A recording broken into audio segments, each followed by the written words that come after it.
I awoke, and there was a second sun in the sky.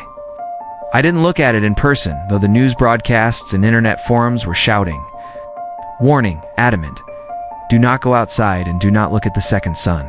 It's the only thing that seemed to back up their outrageous claim were the unearthly screeches coming from outside the house.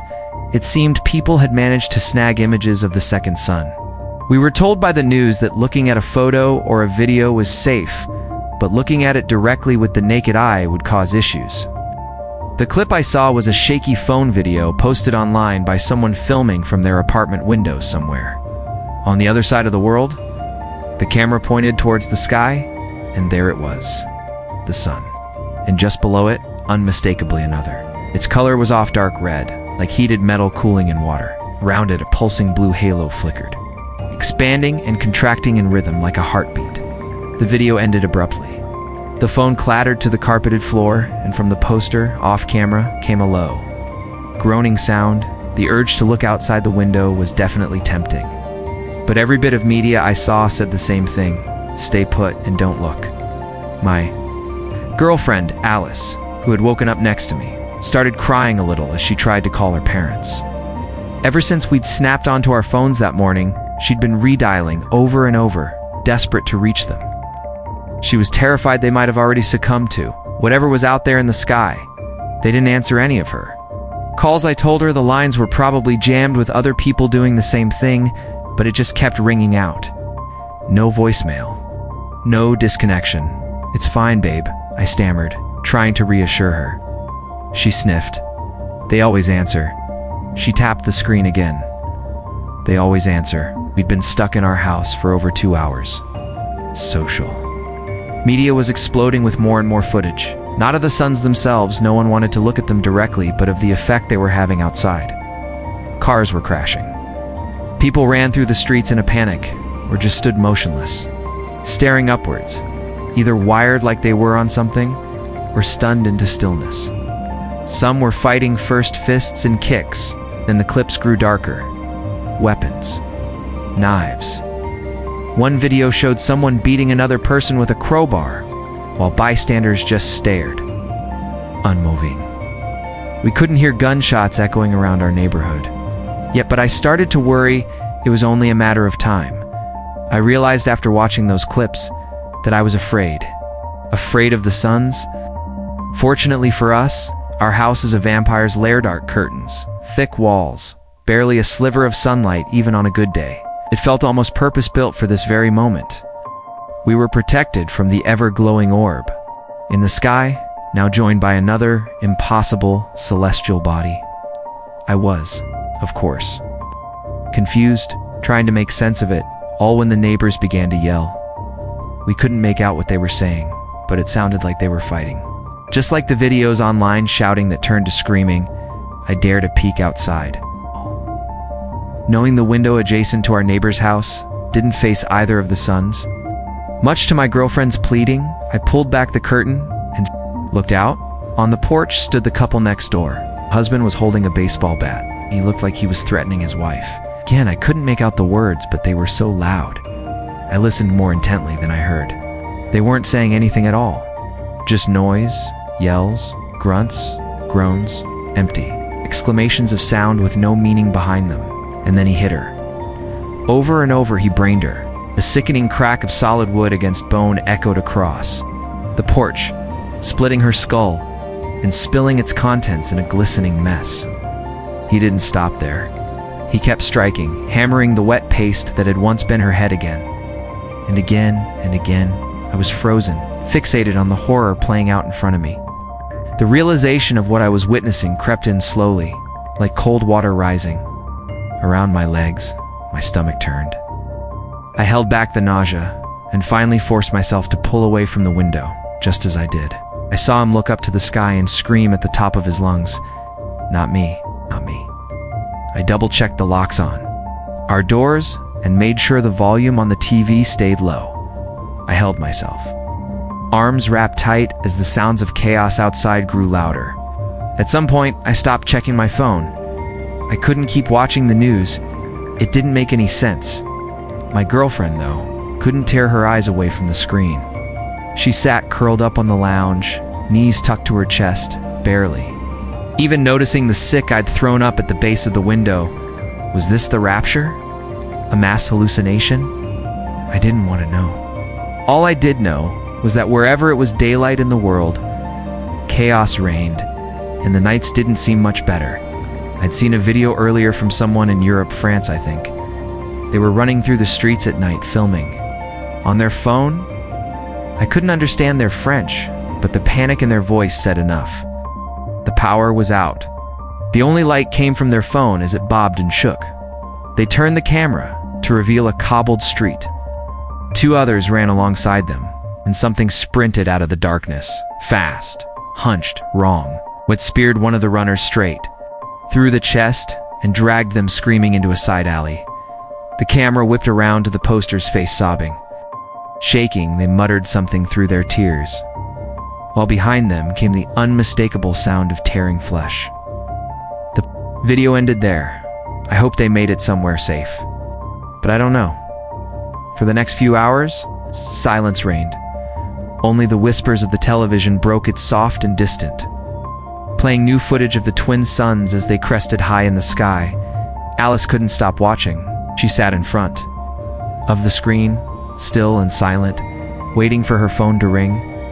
I, on the other hand, was racked with a sense of agency. I needed to do something. The news kept repeating the same message. Do not look at the suns.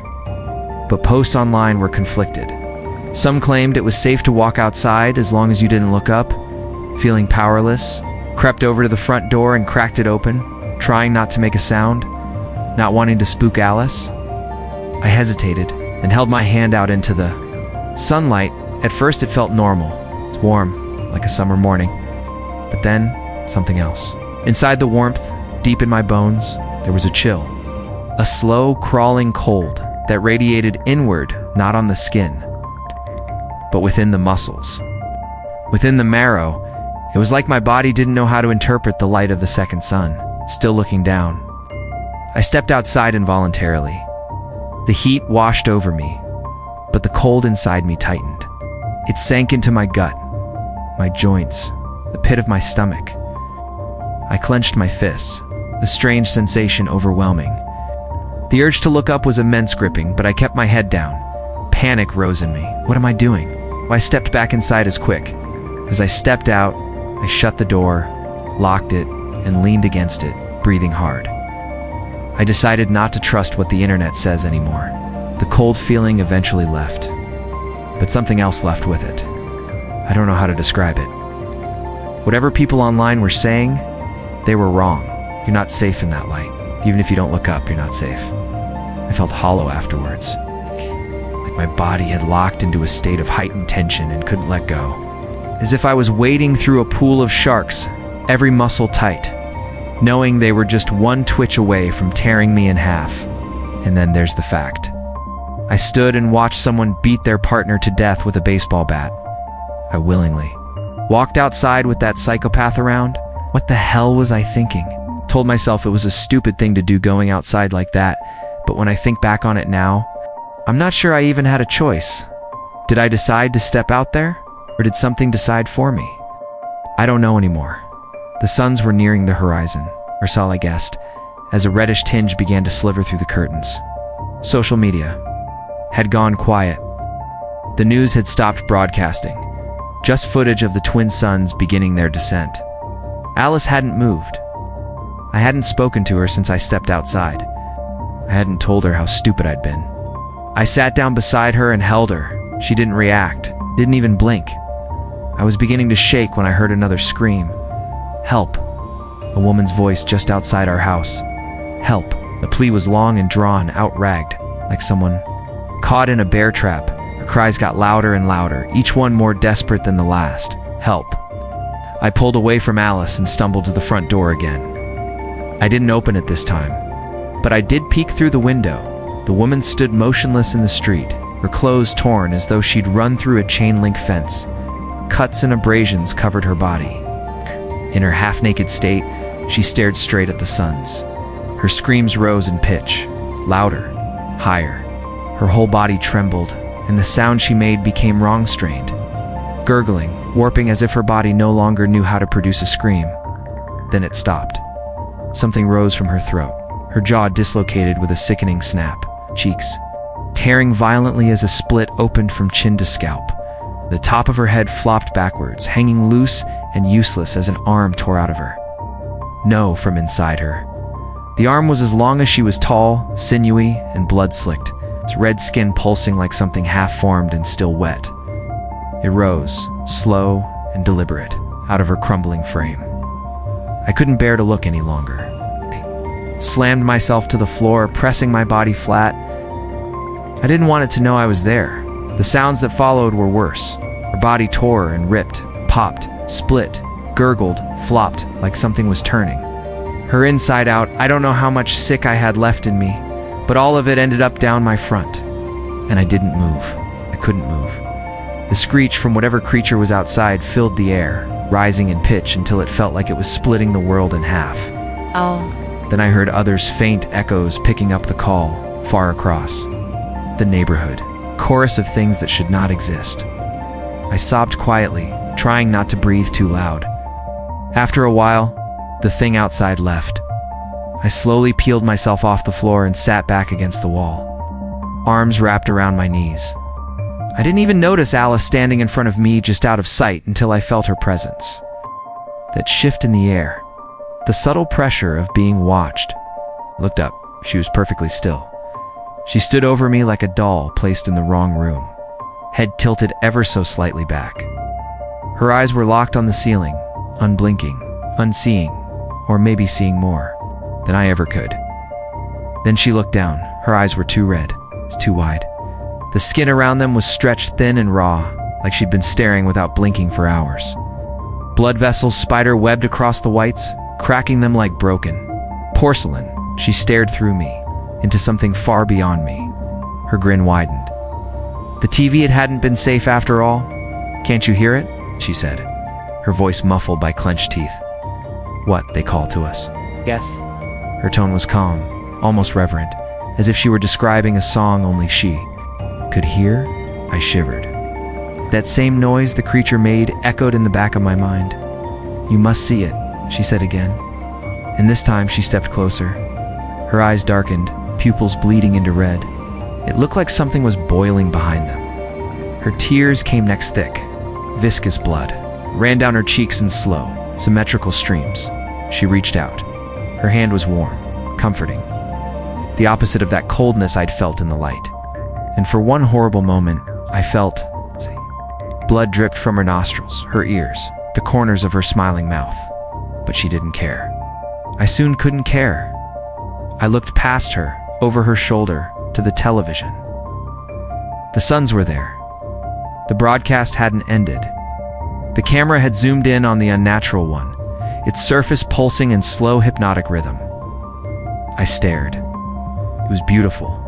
A molten halo, a living storm, a star pretending to be a god. And for a moment, just a moment, I felt truly, impossibly happy.